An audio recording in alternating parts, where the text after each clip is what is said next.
Students, आज हम एक इम्पोर्टेंट क्वेश्चन पढ़ते हैं और वो है Ohm's law. This law is given by a German scientist George Simon Ohm in 18th century, a relation between the V and I, तो it's called the Ohm's law. तो ये बच्चों इम्पोर्टेंट क्वेश्चन है, ओम्स लॉ है क्या। तो यहाँ पर सिंपल बात करते हैं कि यहाँ एक मैं बल्ब कंसीडर कर सकता हूँ यहाँ, और इसी बल्ब में से इस कनेक्ट विद द सेल मैं बैटरी के साथ कनेक्ट करता हूँ उसको। यहाँ मैं स्विच लगा देता हूँ प्लस एंड माइनस। ये हमारा सेल है, वी वोल्टेज हम देते हैं। एक करंट कितना वोल्टेज यूज़ करेगा तो मैं यहाँ लगा देता हूँ एमीटर। ये एमीटर है और ये प्लस और माइनस होगा। अब ये स्विच बंद है तो यहाँ आप देख सकते हैं कि इसके साथ मैं वोल्ट मीटर लगा रहा हूँ, तो ये कितना बल्ब में से पोटेंशियल डिफरेंस कितना होगा तो वो वी लगा देता हूँ वोल्ट मीटर। ये प्लस माइनस होगा, ये भी प्लस माइनस होगा और यह। अब मैं बैटरी को जब स्विच ऑन करूँगा तो यहाँ से करंट फ्लो होगा और ये करंट बल्ब में से जाएगा। तो ज़्यादातर करंट बल्ब में से ही जाएगा और ये बल्ब ग्लो होगा। तो पोटेंशियल डिफरेंस कितना होगा, तो यहाँ हम दो बातें समझ लेते हैं। जो वोल्ट मीटर को पोटेंशियल डिफरेंस मेजर करेगा और ये एमीटर करंट मेजर करेगा। तो हम इसका एक्सपेरिमेंट करें तो ओम ने क्या बताया, तो मैं वही बता रहा हूँ कि ओम ने बताया कि potential difference between the two end of the conductor V it's proportional to I. Means हम ये बात करते हैं तो ये ऐसा रिलेशन कैसे दिया है तो वही समझा रहा हूँ। तो यहाँ जब हम प्रैक्टिकल करेंगे तो यहाँ हम लिखते हैं नंबर, चलो यहाँ v की वैल्यू लिखते हैं, i की वैल्यू लिखते हैं, और ये दोनों का हम प्रैक्टिकल करते हैं। तो जब आप ये फिजिक्स लैब के अंदर ये प्रैक्टिकल करेंगे तो आपको कुछ रीडिंग ऐसे लेंगे हैं और इस प्रैक्टिकल से हम ओम्स लॉ को समझाते हैं क्या है। तो मैं यहाँ पहले 1 2 3 और 4 और 5 रीडिंग ले लेते हैं। ओके, अब यहाँ पहले मैं लेता हूँ 1 वोल्ट, फिर 2 वोल्ट अप्लाई करूँगा, 3 वोल्ट अप्लाई करूँगा, 4 वोल्ट अप्लाई करूँगा और 5 वोल्ट अप्लाई करूँगा। तो पहले मैं यहाँ इस बैटरी की मदद से पहले 1 वोल्ट अप्लाई करता हूँ। 1 वोल्ट अप्लाई करने के बाद V और I की वैल्यू मेजर करते हैं। यहाँ जनरली हम लगाते हैं, यहाँ मैंने बल्ब लगाया, पर आप बल्ब ना लगाओ और अननोन रेजिस्टेंस लगाओ तो भी चलेगा। तो यहाँ मैं एक वायर लगा देता हूँ, कोई भी मेटल का, इसको हम बोलते हैं R रेजिस्टेंस। अब यहाँ मैंने 1 वोल्ट करंट पास किया, तो तब यहाँ से मैंने 1 वोल्ट दिया, तो तब यहाँ से करंट कितना बताया। तो करंट देखना हो तो मैंने सब कुछ आप कह सकते हैं 0.1 एमीटर इतना करंट बता रहा है, और इसका आंसर आप दोनों का डिवाइड करें तो R इक्वल मैं लिख देता हूँ V/I। तो दोनों का मैं डिवाइड करूँ तो क्या आएगा, 10 आएगा। अब मैं 2 वोल्ट लेता हूँ, कितना होगा, तो I की वैल्यू मैं लिखता हूँ 2.4। ये जो मैं वैल्यू लिख रहा हूँ वो बाय एक्सपेरिमेंट है, तो 9.8 आया। इसके बाद मैं 3 वोल्ट लेता हूँ तो 0.294। तो आंसर दोनों का डिवाइड करेंगे 3/2.4 मतलब समथिंग 10.4 कुछ आना चाहिए। ओके, मैं 4 लेता हूँ, 10.2 आएगा है ना बच्चों। आपको कैलकुलेशन आपको मैं ये सिर्फ समझा ही रहा हूँ। अब मैं 4 वोल्ट लो तो वैल्यू कितनी आएगी, तो आई सी 0.388 और कुछ वैल्यू इसका हम आंसर लाए तो चलो 8 और 8 होगी तो 10.2 आई। अब मैं बच्चों मैंने बाय एक्सपेरिमेंट लिए 2.495 आए, तो उसकी वैल्यू सपोज 10.1 आई, चलो ठीक है ऐसा लिए। तो यहाँ मैंने आई अलग अलग देता हूँ, वी अलग अलग वोल्टेज। तो आई की वैल्यू मेजर करता हूँ तो पहली बार ये आई 1 वोल्ट पर, 2 वोल्ट पर ये आई, 3 वोल्ट पर ये आई, 4 वोल्ट पर आई, 5 वोल्ट पर आई। अब मैं दोनों का डिवाइड करता हूँ तो R इक्वल 1/R करो तो इसका और इसका डिवाइड किया तो 10 आई, इसका और इसका डिवाइड किया 9.8 आई, 3/2.94, 4 मतलब ये आई तो 10.2 आई, और ये 5 पर इतने। तो हर बार आप देखो ये जो वैल्यू है वो अप्रॉक्सीमेटली 10 के नज़दीक ही है। तो अप्रॉक्सीमेटली इसकी वैल्यू, इसको अप्रॉक्सीमेटली बोलते हैं, तो सबकी वैल्यू क्या है 10 के नज़दीक। तो देखो जैसे जैसे V इंक्रीज होता है वैसे वैसे I भी देखो इंक्रीज होता है, और जो ये R होता है देखो फिक्स रहता है। तो हम ऐसा कह सकते हैं कि V proportional I, V increase होता है तो I भी इंक्रीज होता है। और यहाँ मैं V is equal to R I लिख देता हूँ, और ये R मतलब मैं लिख सकता हूँ कांस्टेंट। चलो मैं यहाँ कांस्टेंट लिख देता हूँ, और I, इस कांस्टेंट को मैं R नाम दे देता हूँ, तो आर आई। और यह जॉर्ज साइमन ओम ने बच्चों यहाँ एक R वर्ड यूज किया, और R को बोलते हैं कांस्टेंट, या हम बोलते हैं R is equal to resistance. R को क्या बोलते हैं? रेजिस्टेंस। इसी लॉ को V proportional I means potential difference between the two end of the conductor is directly proportional to current passing through it is called the Ohm's law। और V is equal to RI, ये भी Ohm's law ही है, V is equal to RI, इसको हम बोलते हैं Ohm's law, V is equal to RI। अब मैं इसका ग्राफ ड्रॉ कर दूँ, तो ग्राफ आप ड्रॉ करें तो एक एक्सिस पर आप I लिख दो, तो यहाँ आप लिखेंगे V, और यहाँ I की वैल्यू और यहाँ V की वैल्यू आप 1 2 3 और यहाँ ये वैल्यू डाल दो, और ये वैल्यू सपोज आप ऐसे डालेंगे तो ग्राफ ऐसा स्ट्रेट आएगा। तो स्ट्रेट ग्राफ आए V वर्सेस, इसको बोलते हैं लीनियर। तो अगर ये लीनियर ग्राफ आए, स्ट्रेट लाइन आए, तो means it's obeying the Ohm's law, मतलब V बढ़ रहा है तो I भी बढ़ रहा है, और V कम होगा तो I भी कम होगा। इसी रिलेशन को बोलते हैं ओम्स लॉ। तो उससे बहुत अच्छी बात बताई कि कोई भी जगह पर हमने बोला था V मतलब बैटरी, ये बैटरी की पोटेंशियल डिफरेंस बढ़ता है तो अंदर से करंट भी फ्लो ज़्यादा होता है।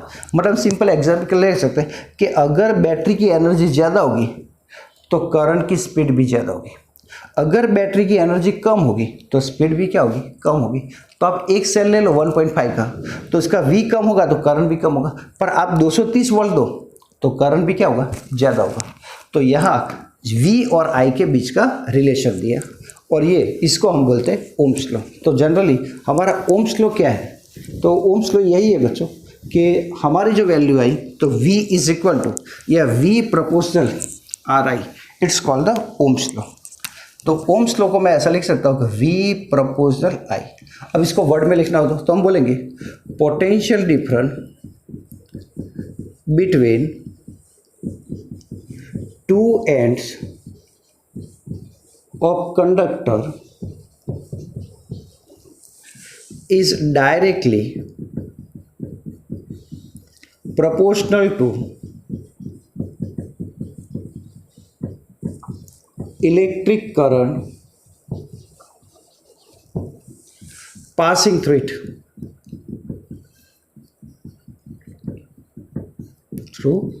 it, और इसी को हम बोलते हैं V प्रोपोर्शनल I। अब V इज इक्वल टू, मैं लिख देता हूँ कांस्टेंट, आप जानते हैं प्रोपोर्शनल साइन निकाल लो तो I, और इस कांस्टेंट को मैं नाम दे देता हूँ R। सो R होगा, तो इसी को हम ओम्स लॉ बोलते हैं, इसी को ओम्स लॉ बोलते हैं। और जो R है वो है रेजिस्टेंस। अब ये रेजिस्टेंस क्या? तो बच्चों ये रेजिस्टेंस जो है मटेरियल की प्रॉपर्टी है, तो हम ऐसा बोल सकते हैं property of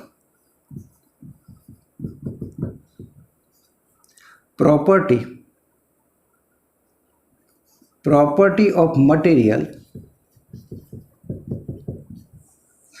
which oppose flow of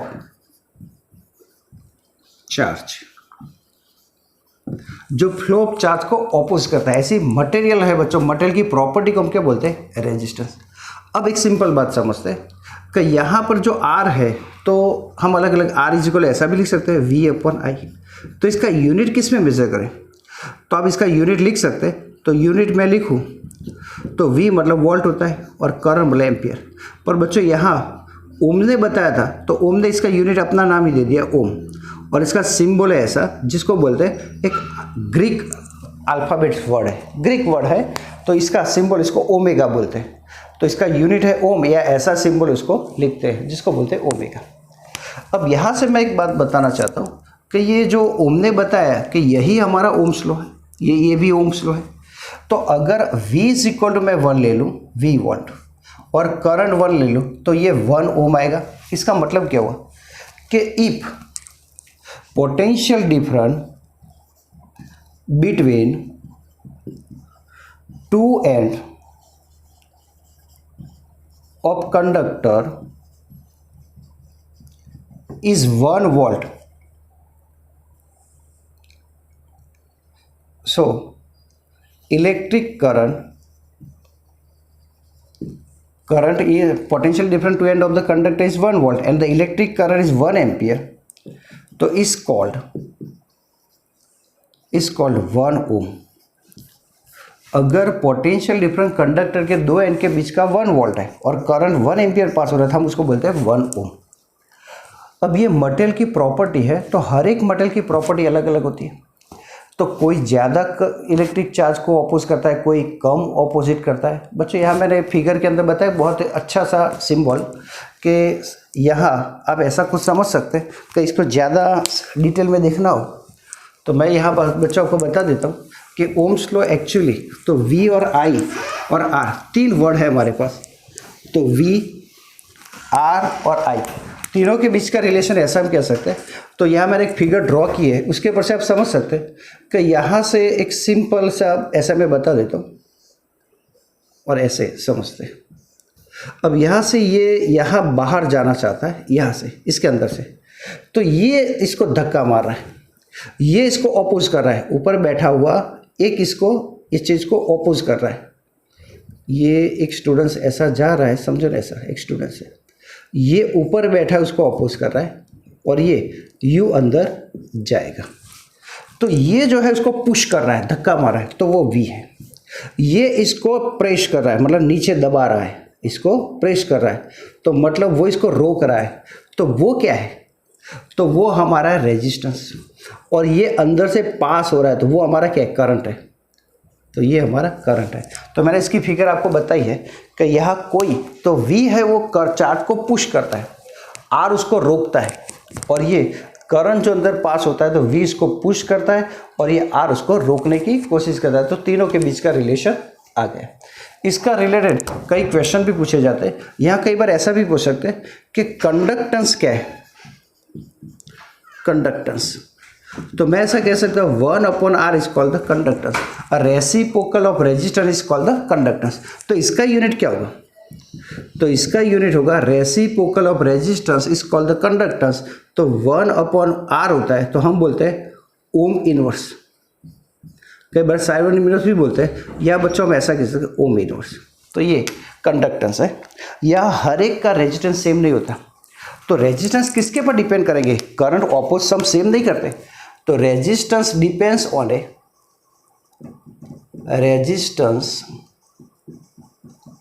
depends on तो first types of material,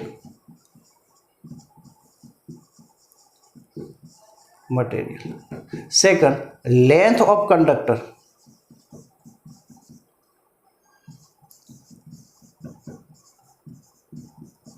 L, और थर्ड क्रॉस सेक्शन एरिया,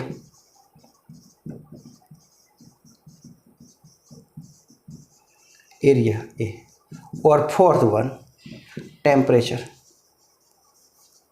अब ये चार बीच का क्या है? तो मैं एक सिंपल बात बता दूं कि गोल्ड जो होता है, तो गोल्ड का जो रेजिस्टेंस होगा और आयरन का रेजिस्टेंस होगा, तो ये दोनों में किसका होगा?